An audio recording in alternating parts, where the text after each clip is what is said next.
Bupati Mimika Eltinus Omaleng didampingi Wakil Bupati Mimika Johannes Retop bersama Ketua DPRD Kabupaten Mimika Robi Omaleng, TNI Polri, serta tim gugus tugas penanganan COVID-19 Kabupaten Mimika yang diketuai Sekda Mimika Martin Paiding menggelar rapat bersama penetapan status Kabupaten Mimika dari siaga darurat menjadi tangkap darurat yang dimulai sejak 16 April 2020 hingga 23 April 2020 sebelum nantinya menetapkan status PSBB atau pembatasan sosial berskala besar. Bupati Mimika mengatakan selama 14 hari ke depan akan dilakukan penutupan akses jalan pada beberapa titik dalam penerapan tanggap darurat tersebut. Namun dalam penerapannya masih sama dengan status siaga darurat, yaitu pelarangan aktivitas di atas jam 2 siang dengan pembatasan akses jalan. Pemkab Mimika juga telah mempersiapkan kompensasi berupa pembagian sembako yang disalurkan pada tiap distrik, kelurahan, dan kampung, serta bantuan langsung tunai melalui program Keluarga Harapan PKH kepada masyarakat. Hari ini kita rapat menyangkut tanggap darurat, statusnya kasih naik, siaga menjadi tanggap darurat. Nah, jadi hari ini kita sudah kesepakatan Bupati, Wakil Bupati, Sekda, Ketua DPR dan Prokopimda, OPD, pimpinan para OPD yang ada di sini kita semua sudah tanda tangan. Jadi sudah resmi naik tanggap darurat. Nah, dari situ dari tanggal 16 ini sampai dengan tanggal 23 ini kami mau betul sebelum masuk dalam PSBB itu kami mau lebih tegas lagi, lebih agak tegas sehingga teman-teman yang masyarakat yang selama ini mungkin malas tahu dengan apa yang kita berinstruksi Bupati keluar, kemudian mandir, kelompok-kelompok, jualan di jalan, togel, terus tempat-tempat perjudian yang lain-lain. Ini kami dari tim tugas dengan TNI Polri bergabung untuk mau lebih bertegas sampai dengan tanggal 23 sambil jalan sosialisasi. Nah, sambil kami tunggu juga kami punya teman-teman yang sudah di luar kena virus corona sampai dengan saat ini kan masih 19 yang positif. Sehingga apakah dengan kita jalan ini akan putus benang atau tidak. Kemudian kami juga tahu beberapa klaster yang masuk. Nah, pertama, kedua, ketiga dari Surabaya, Makassar, Jakarta, dan Lembang. Nah, seperti ini kita mau lihat betul-betul di dalam kita di sini. Kita rapat untuk kita mau kasih stop jaringan-jaringan yang datang sehingga kita fokus di daerah kita di sini. Nah, salah satu yang kita mau bikin itu adalah dari distrik ke distrik nggak boleh jalan. Dari kampung macam Mimika Timur nggak boleh naik lagi, kita mau palang dari bawah ke bawah. Di Kuala Kejari kita mau palang di sana, di SP12 kita mau palang di sana. Nah, dari sini dari sentral sampai dengan Inauga kita mau bikin peta-petakan sehingga benar-benar dalam 14 hari itu betul-betul mereka stay di rumah. Kalau dari kita melangkah seperti itu sampai tidak kena apa-apa, maka ternyata tadi jaringannya yang dari luar masuk itu kita sudah putus dan kita sama-sama bisa tahu itu.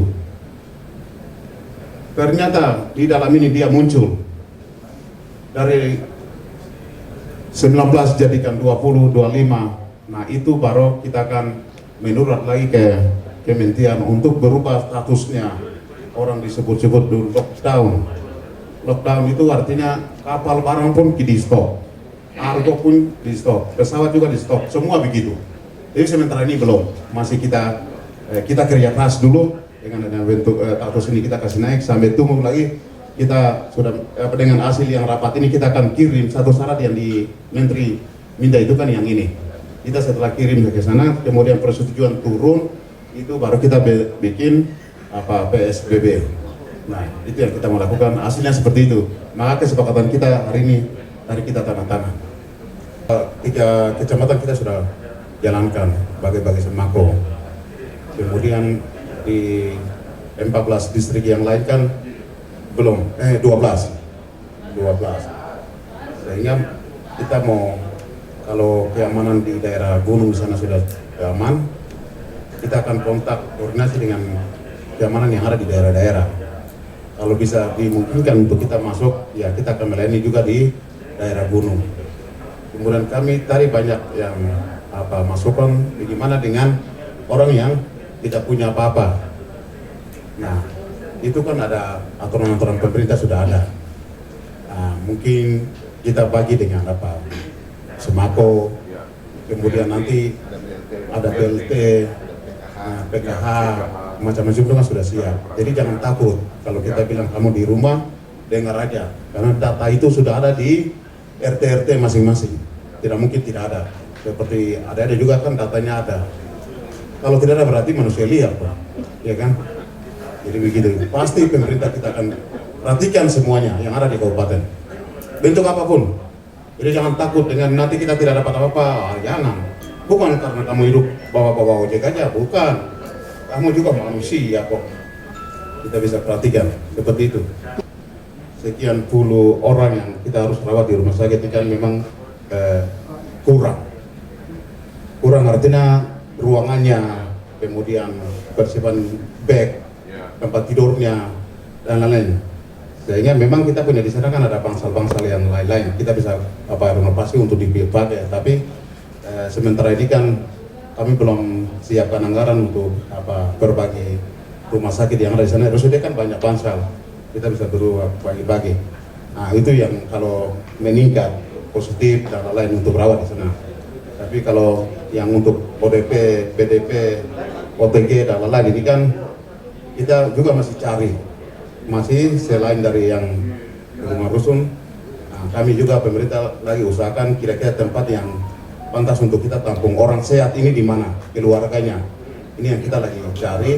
Ada beberapa tempat yang kami ini, tapi karena belum diskusi dengan yang pemilik, sehingga itu tugas nanti untuk kalau sudah dapat, nah, kita bisa tampung juga di daerah itu, seperti itu.